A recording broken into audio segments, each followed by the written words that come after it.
Hello everyone, कैसे हो आप सभी। एक बार पुनः स्वागत है आप सभी का हमारे अपने YouTube channel A to Z biology classes पर। आज की इस वीडियो में देखेंगे क्लास 12 बायोलॉजी एनसीईआरटी चैप्टर 2 के दोस्तों जितने भी इंपॉर्टेंट वस्तुनिष्ठ क्वेश्चन आंसर हैं उनको हम आपको आज की इस वीडियो में पूरा का पूरा कवर कराने वाले हैं। तो चलिए सीधे वीडियो को स्टार्ट करते हैं। देखिए, पहला क्वेश्चन है कि किस अंग में कार्पस ल्यूटियम का निर्माण होता है। आपको बताना है कि कार्पस ल्यूटियम का निर्माण जो है किस अंग में होता है, मतलब कहां पर कार्पस ल्यूटियम का निर्माण होता है। तो इसका राइट आंसर क्या है, अंडाशय यानी कि ओवरीज में किसका निर्माण होता है, कार्पस ल्यूटियम का। अगला क्वेश्चन है कि एक अंडाणु के निर्माण में कितने ध्रुवकाय बनते हैं, मतलब एक अंडाणु का यदि निर्माण होता है तो उसके साथ में कितने ध्रुवकाय यानी कि पोलर बॉडी बनते हैं। तो इसका राइट आंसर क्या है, 3। एक अंडाणु के निर्माण में केवल और केवल 3 ही पोलर बॉडी यानी कि ध्रुवकाय बनते हैं। अगला क्वेश्चन है कि शिशु जन्म के समय किस हार्मोन्स का स्रावन होता है। तो शिशु जन्म के समय केवल और केवल आपको याद रखना है कि रिलैक्सिन हार्मोन्स का ही स्रावन होता है। अगला क्वेश्चन है कि मानव में निषेचन कहाँ होता है। तो आपको याद रखना है कि जो मानव में निषेचन होता है वो मादा की अंडवाहिनी नलिका में यानी कि फैलोपियन ट्यूब में होता है। अगला क्वेश्चन है कि मानव गर्भावस्था कितने दिन की होती है। तो आपको याद रखना है मानव गर्भावस्था जो है वह 270 से लेकर के 280 दिनों के बीच की होती है। अगला क्वेश्चन है युग्मनज की सूत्र गुणिता होती है, मतलब जो युग्मनज यानी कि जाइगोट होते हैं इनकी सूत्र गुणिता होती है। तो अक्सर आपको याद रखना है कि द्विगुणित यानी कि डिप्लॉइड होती है। नेक्स्ट क्वेश्चन है कि मानव में जो वृषण होते हैं वह कहाँ स्थित होते हैं। तो आपको याद रखना है वृषण कोश में स्थित होते हैं यानी कि उदर गुहा के बाहर स्थित होते हैं। अगला क्वेश्चन है कि गर्भावस्था की जो आंतरिक, आपको यहां पे याद रखना है कि जो गर्भावस्था की आंतरिक परत होती है या आपको गर्भाशय की जो आंतरिक परत होती है जिसको कि हम यूट्रस कहते हैं, तो यूट्रस यानी कि गर्भाशय की जो आंतरिक परत होती है क्या कहलाती है। आपको याद रखना है कि एंडोमेट्रियम कहलाती है। इसके बाद देखिए अगला क्वेश्चन क्या है कि वृषणों की जो उत्पत्ति होती है वो भ्रूण के किस परत से होती है। तो देखिए जो वृषणों की उत्पत्ति होती है वो भ्रूण के मेसोडर्म यानी कि मध्य चर्म से होती है। अगला क्वेश्चन है नर व मादा युग्मक के संलयन की क्रिया को क्या कहते हैं। तो इसका राइट आंसर है निषेचन यानी कि फर्टिलाइजेशन कहते हैं। तो यदि नर व मादा युग्मक आपस में मिलते हैं या संलयित होते हैं तो इनके संलयित होने की क्रिया क्या कहलाती है, निषेचन कहलाती है। नेक्स्ट क्वेश्चन है कि वृषण में किन कोशिकाओं द्वारा लिंग हार्मोन का स्त्राव या आप कह सकते हैं निर्माण होता है। तो वृषण में आपको याद रखना है कि किन कोशिकाओं के द्वारा। देखिए वृषण में बेसिकली कई प्रकार की कोशिकाएं पाई जाती है, उसमें से आपको बताना है कि किस कोशिकाओं से जो लिंग हार्मोन्स है उसका निर्माण होता है। तो आपका यहाँ पे राइट आंसर हो जाएगा लीडिंग कोशिकाएं। लीडिंग कोशिकाएं जो है नर में लिंग हार्मोन्स का निर्माण करती है यानी कि बेसिकली जो टेस्टोस्टेरॉन होता है उसका निर्माण करती है। अगला क्वेश्चन है कि हाथी की जो औसत गर्भकाल होती है कितने दिन की होती है। तो यानी हाथी की आपको गर्भावस्था बतानी है, तो हाथी की गर्भावस्था 641 दिनों की होती है। अगला क्वेश्चन है कि अंडाशय के ग्राफियन फॉलिकल द्वारा कौन से हार्मोन्स का स्रावन होता है। तो अंडाशय के ग्राफियन फॉलिकल द्वारा 2 हार्मोन्सों का स्रावन होता है मुख्य रूप से, जिसमें पहला है प्रोजेस्टेरॉन व एस्ट्रोजन।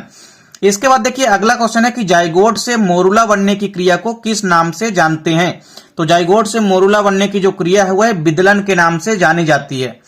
नेक्स्ट क्वेश्चन है कि जो रज चक्र होता है यानी कि जो मासिक चक्र होता है इसका समाप्त होना क्या कहलाता है। तो रज चक्र का समाप्त होना क्या कहलाता है, रजोनिवृत्ति कहलाता है यानी कि मोनोपाउज कहलाता है। अगला क्वेश्चन है कि ग्राफियन फॉलिकल से जो अंड है उसके बाहर निकलने की जो प्रक्रिया होती है यह क्या कहलाती है। तो किसी भी ग्राफियन फॉलिकल से यानी जो पुटिका होती है ग्राफियन पुटिका से अंड के बाहर या अंडाणु के बाहर निकलने की जो प्रक्रिया होती है उसे हम क्या कहते हैं, अंडोत्सर्ग कहते हैं। इसका राइट आंसर क्या है, अंडोत्सर्ग। अगला क्वेश्चन है कि मनुष्य के जो 28 दिन के अंडाशय चक्र होता है तो 28 दिन के अंडाशय चक्र में अंडोत्सर्ग होता है किस दिन। तो आपको अंडोत्सर्ग किस दिन होता है ये बताना है, मतलब 14वें दिन क्या होता है, अंडोत्सर्ग होता है। यानी 14वें दिन जो अंडाणु होता है वो ग्राफियन पुटिका से निकल करके बाहर चला जाता है, कहां पर, अंडवाहिनी में चला जाता है। अगला क्वेश्चन है सर्टोली कोशिकाएं पाई जाती है कहां पर। तो सर्टोली कोशिकाएं कहां पाई जाती है, वृषण में पाई जाती है। कई बार यह क्वेश्चन पूछा जा चुका है कि सर्टोली कोशिकाएं कहां पाई जाती है। तो आपको याद रखना है सर्टोली कोशिकाएं कहां पाई जाती है, तो वृषण में यानी कि टेस्टिस में।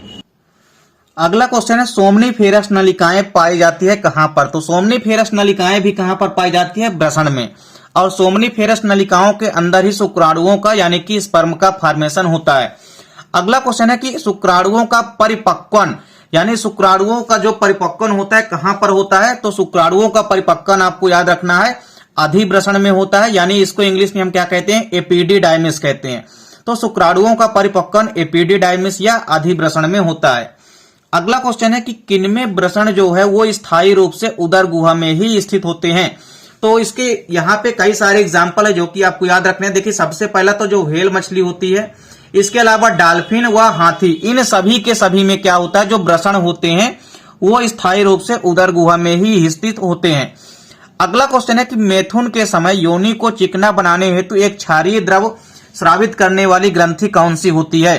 तो इसका राइट आंसर क्या है, काउपर ग्रंथि।